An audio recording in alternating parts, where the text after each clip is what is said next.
Mobil filosofis. Orang mungkin keberatan bahwa algoritma tidak akan pernah membuat keputusan penting bagi kita karena keputusan penting biasanya melibatkan dimensi etis dan algoritma tidak memahami etika. Namun tidak ada alasan untuk menganggap bahwa algoritma tidak akan mampu mengungguli rata-rata manusia bahkan dalam hal etika. Sekarang ini karena perangkat seperti smartphone dan kendaraan otonom mengambil keputusan yang dulunya merupakan monopoli manusia, mereka mulai bergumul dengan masalah etika yang sama yang telah membingungkan manusia selama ribuan tahun. Misalnya, anggaplah dua anak yang mengejar bola melompat tepat di depan mobil swakemudi. Berdasarkan perhitungan kilat, algoritma yang mengemudikan mobil menyimpulkan bahwa satu-satunya cara untuk tidak menabrak dua anak itu adalah dengan membanting setir ke jalur yang berlawanan dan dengan risiko menabrak truk yang akan datang kemudian. Algoritma menghitung bahwa dalam kasus seperti itu ada 70% kemungkinan bahwa pemilik mobil yang tertidur lelap di kursi belakang akan terbunuh. Apa yang harus dilakukan oleh algoritma? Para filsuf telah berdebat tentang trolley problem atau problem trolley. Seperti itu selama ribuan tahun. Disebut problem trolley karena contoh-contoh di buku teks dalam debat filosofis modern merujuk pada mobil troli cepat yang melaju di jalur kereta, bukan pada mobil swakemudi. Sampai sekarang, argumen-argumen ini memiliki dampak kecil yang memalukan pada perilaku aktual, karena pada situasi krisis, manusia selalu sering melupakan pandangan filosofis mereka dan mengikuti emosi dan insting sebagai gantinya. Salah satu eksperimen paling menjijikan dalam sejarah ilmu sosial dilakukan pada bulan Desember 1970 pada sekelompok mahasiswa di Princeton Theological Seminary yang sedang berlatih untuk menjadi pelayan di gereja Presbyterian. Setiap siswa diminta untuk bergegas ke ruang ceramah yang jauh, dan di sana diberi ceramah tentang perumpamaan orang Sumeria yang baik, yang menceritakan bagaimana seorang Yahudi yang melakukan perjalanan dari Yerusalem ke Yeriko dirampok dan dipukuli oleh penjahat, yang kemudian meninggalkannya untuk mati di sisi jalan. Setelah beberapa waktu, seorang imam dari seorang Lewi lewat di dekatnya, tetapi keduanya mengabaikan pria itu. Sebaliknya, seorang Sumeria, seorang anggota sekte yang dibenci oleh orang Yahudi, berhenti ketika ia melihat korban, merawatnya dan menyelamatkan hidupnya. Moral dari perumpamaan adalah bahwa pahala orang harus dinilai dari perilaku aktual mereka, bukan dari afiliasi keagamaan mereka. Para seminaris muda yang bersemangat bergegas ke ruang kuliah, merenungkan bagaimana cara terbaik untuk menjelaskan moral dari perumpamaan orang Sumeria yang baik. Tetapi para periset telah menempatkan seseorang yang berpakaian lusuh di jalan yang mereka lewati, yang duduk murung di ambang pintu dengan kepala tertunduk dan mata tertutup. Ketika setiap seminaris yang tidak curiga bergegas melewatinya, si korban terbatuk dan mengerang kesakitan. Sebagian besar seminaris bahkan tidak berhenti untuk menanyakan apa yang salah dengan pria itu, apalagi menawarkan bantuan apapun. Stres emosional yang diciptakan oleh kebutuhan untuk bergegas ke ruang kuliah mengesampingkan kewajiban moral mereka untuk membantu orang asing dalam kesulitan. Emosi manusia mengalahkan teori filosofi dalam situasi lain yang tak terhitung jumlahnya. Hal ini menjadikan sejarah etis dan filosofis dunia sebagai cerita yang agak menyedihkan tentang cita-cita yang indah dan perilaku yang kurang ideal. Berapa banyak orang Kristen yang benar-benar memberikan pipinya yang lain? Berapa banyak umat Buddha yang benar-benar melampaui obsesi egoistik Dan berapa banyak orang Yahudi yang benar-benar mencintai tetangga mereka sebagaimana diri mereka sendiri, itu semua hanyalah tentang bagaimana seleksi alam telah membentuk Homo sapiens. Seperti semua mamalia, Homo sapiens menggunakan emosi untuk membuat keputusan hidup dan mati yang dengan tepat. Kita telah mewarisi kemarahan kita, rasa takut kita, dan nafsu kita dari jutaan leluhur yang semuanya lulus tes kendali mutu seleksi alam yang paling ketat. Sayangnya, apa yang baik untuk kelangsungan hidup dan reproduksi di padang rumput Afrika jutaan tahun yang lalu tidak selalu membuat perilaku bertanggung jawab di jalan raya abad ke-21. Pengemudi manusia yang terganggu, marah, dan cemas bisa membunuh lebih dari 1 juta orang dalam kecelakaan lalu lintas setiap tahun. Kita dapat mengirim semua filsuf, nabi, dan imam kita untuk mengajarkan etika kepada para pengemudi ini. Tetapi di jalan, emosi mamalia dan naluri padang rumput akan tetap mengambil alih. Akibatnya, seminaris yang terburu-buru akan mengabaikan orang-orang yang menderita dan para pengemudi dalam krisis akan melindas perjalanan kaki yang malang. Disfungsi antara kejadian di seminaris dan di jalan ini adalah salah satu masalah. Disjungsi antara kejadian di seminari dan di jalan ini adalah salah satu masalah praktis terbesar dalam etika. Immanuel Kant, John Stuart Mill, dan John Rawls dapat duduk di beberapa aula universitas yang nyaman dan mendiskusikan masalah teoritis dalam etika selama berhari-hari. Tetapi apakah kesimpulan mereka benar-benar diimplementasikan oleh para pengemudi dan yang kelelahan, yang terperangkap dalam keadaan darurat sepersekian detik? Mungkin Michael Schumacher, juara Formula One yang terkadang dipuji sebagai pembalap terbaik dalam sejarah, memiliki kemampuan untuk berpikir filosofis saat mengendarai mobil. Tetapi kebanyakan dari kita bukanlah Schumacher. Algoritma komputer bagaimanapun belum dibentuk oleh seleksi alam, dan mereka tidak memiliki emosi atau insting. Oleh karena itu, pada saat-saat kritis mereka bisa mengikuti pedoman etika jauh lebih baik daripada manusia, asalkan kita menemukan cara untuk menyandingkan kode etik dalam jumlah dan statistik yang tepat. Jika kita menganjurkan Kant, Mill, dan Rawls untuk menulis kode, mereka dapat dengan hati-hati memprogram mobil swakemudi di laboratorium mereka yang nyaman dan memastikan bahwa mobil akan mengikuti perintah mereka di jalan raya. Akibatnya, setiap mobil akan dikendarai oleh Michael Schumacher dan Immanuel Kant yang telah digabungkan menjadi satu.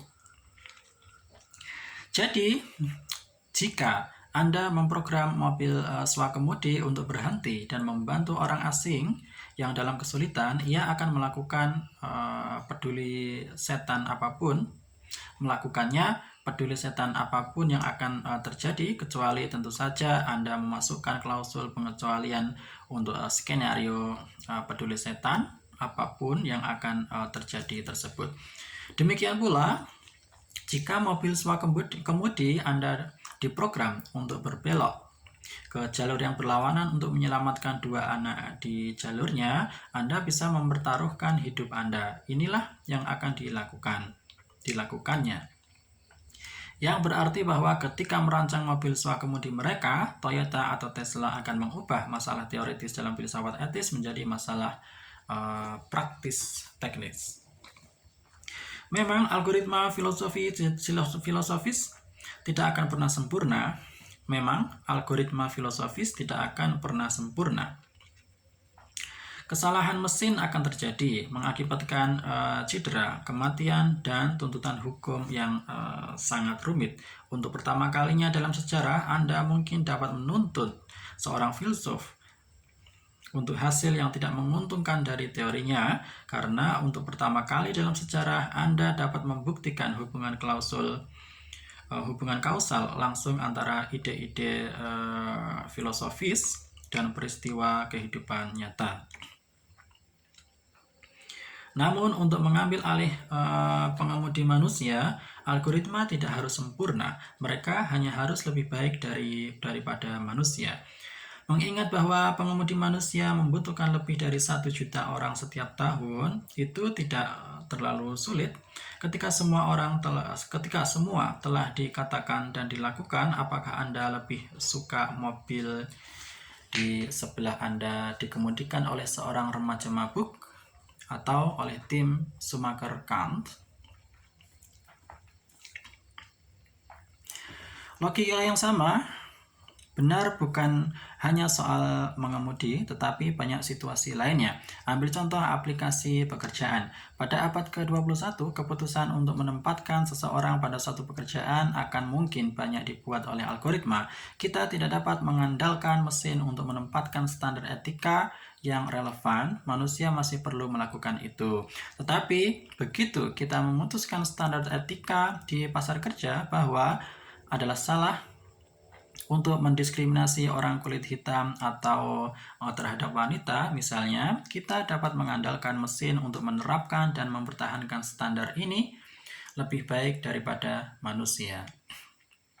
Seorang manajer manusia mungkin tahu dan bahkan setuju bahwa tidak etis untuk mendiskriminasi orang kulit hitam dan wanita. Tetapi kemudian ketika seorang wanita kulit hitam melamar pekerjaan, manajer secara tidak sadar mendiskriminasi dirinya dan memutuskan untuk tidak mempekerjakannya. Jika kita mengizinkan komputer untuk mengevaluasi aplikasi pekerjaan dan memprogram komputer untuk sepenuhnya mengabaikan ras dan jenis kelamin, kita dapat yakin bahwa komputer akan benar-benar mengabaikan faktor-faktor ini. Karena komputer tidak memiliki pikiran bawah sadar. Tentu saja tidak akan mudah untuk menulis kode untuk mengevaluasi lamaran kerja, dan selalu ada bahaya bahwa para insinyur entah bagaimana akan memprogram bias bawah sadar mereka sendiri ke dalam perangkat lunak. Tetapi begitu kita menemukan kesalahan semacam itu, maka itu mungkin akan jauh lebih mudah untuk mengidentifikasi dan menghapus error pada perangkat lunak daripada menyingkirkan manusia dari bias rasis dan misoginis mereka. Kita melihat bahwa peningkatan kecerdasan artifisial dapat mendorong sebagian besar manusia keluar dari pasar kerja, termasuk pengemudi dan polisi lalu lintas. Ketika mereka sedang digantikan oleh algoritma yang patuh, polisi lalu lintas akan menjadi mubazir. Namun, mungkin ada beberapa pekerjaan baru bagi para filsuf karena keterampilan mereka yang sampai sekarang tidak banyak memiliki nilai pasar akan tiba-tiba menjadi tuntutan kebutuhan yang sangat tinggi. Jadi, jika Anda ingin mempelajari sesuatu yang akan menjamin pekerjaan yang baik di masa depan, mungkin filsafat bukanlah pertaruhan yang buruk. Tentu saja, para filsuf jarang menyetujui tindakan yang benar. Sedikit masalah troli telah dipecahkan untuk memuaskan semua filsuf. Dan para pemikir konsekuensial seperti John Stuart Mill yang menilai tindakan dengan konsekuensi memiliki pendapat yang berbeda terhadap para deontolog seperti Immanuel Kant yang menilai tindakan dengan aturan absolut. Apakah Tesla harus benar-benar mengambil posisi pada hal-hal rumit seperti itu untuk menghasilkan mobil? Ya, mungkin Tesla akan melepaskannya ke pasar. Tesla akan menghasilkan 2 model mobil swakemudi, Tesla altruis dan Tesla egois. Dalam keadaan darurat, altruis mengorbankan pemiliknya untuk kebaikan yang lebih besar, sedangkan egois melakukan segala daya untuk menyelamatkan pemiliknya, bahkan jika itu berarti membunuh kedua anak tadi. Pelanggan kemudian akan mendapat pembeli akan dapat membeli mobil yang paling sesuai dengan pandangan filosofis favorit mereka. Jika lebih banyak orang membeli Tesla egois, Anda tidak akan bisa menyalahkan Tesla untuk itu. Lagi pula, pelanggan selalu benar. Ini bukan lelucon. Dalam sebuah studi perintis 2015, orang-orang dihadapkan pada skenario hipotesis dari sebuah mobil swakemudi yang akan menabrak beberapa pejalan kaki. Sebagian besar mengatakan bahwa dalam kasus seperti itu, sang mobil harus menyelamatkan pejalan kaki, bahkan dengan membunuh pemiliknya sebagai harga yang harus dibayar. Ketika mereka kemudian ditanya apakah mereka secara pribadi akan membeli mobil yang diprogram untuk mengorbankan pemiliknya demi kebaikan yang lebih besar, sebagian besar mengatakan tidak. Untuk diri mereka sendiri, mereka akan lebih menyukai Tesla egois. Bayangkan situasinya, Anda telah membeli mobil baru, tetapi sebelum Anda dapat memulai menggunakannya, Anda harus membuka menu pengaturan dan mencentang salah satu dari beberapa kotak. Jika terjadi kecelakaan, apakah Anda ingin mengorbankan hidup Anda atau membunuh keluarga di kendaraan lain? Apakah ini pilihan yang ingin Anda buat? Coba pikirkan argumen-argumen yang akan Anda miliki bersama suami tentang kotak mana yang perlu dicentang. Jadi, mungkinkah negara harus campur tangan untuk mengatur pasar dan meletakkan kode etik yang mengikat semua mobil swakemudi? Beberapa anggota parlemen pasti akan bergairah mendapatkan kesempatan untuk akhirnya membuat undang-undang yang selalu dituruti dengan kepatuhan terhadap setiap detail. Anggota parlemen lainnya mungkin khawatir dengan tanggung jawab yang belum pernah terjadi sebelumnya dengan totaliter seperti itu. Tetapi sepanjang sejarah, keterbatasan penegakan hukum telah membuka ruang pada bias, kesalahan, dan ekses anggota parlemen. Merupakan hal yang sangat beruntung bahwa undang-undang menentang homoseksualitas dan melawan penodaan agama hanya ditegakkan secara parsial. Apakah kita benar-benar menginginkan sebuah sistem di mana keputusan-keputusan politisi yang tidak bisa salah itu menjadi tak terhindarkan seperti gravitasi?